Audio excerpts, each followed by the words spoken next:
Mahilig din tayong mga Pilipino sa rip-offs or imitations.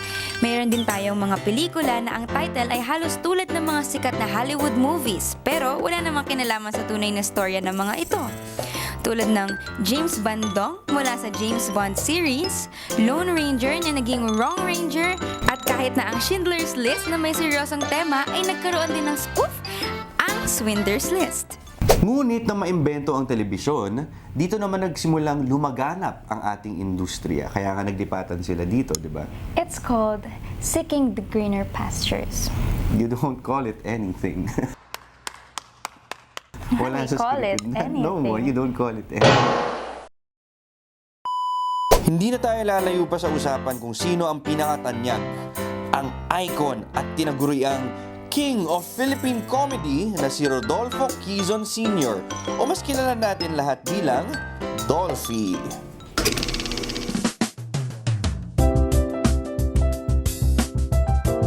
Mga comedians ngayon is nothing compared to the comedians of yesterday. Kapag sila Dolphy, nila Panchito, and all this and that. Well, siguro, palugay nila kami ang pinakaama. Kami ang mga apo ng comedy. Kasi kami una nakagisna ng mga tatay at nanay niya. Ibang mga anak na, ngay, apo na. Minsan nakikita ka pa din.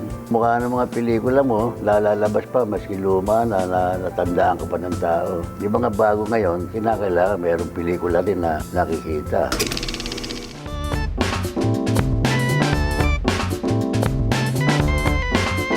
Marami naman diyang talaga may talent. Break lang ang wala. Maswerte lang ako. Medyo napakinggan ako sa seta. Nakasahod ako ng malaking hindi palanggana. Bansya na sahod.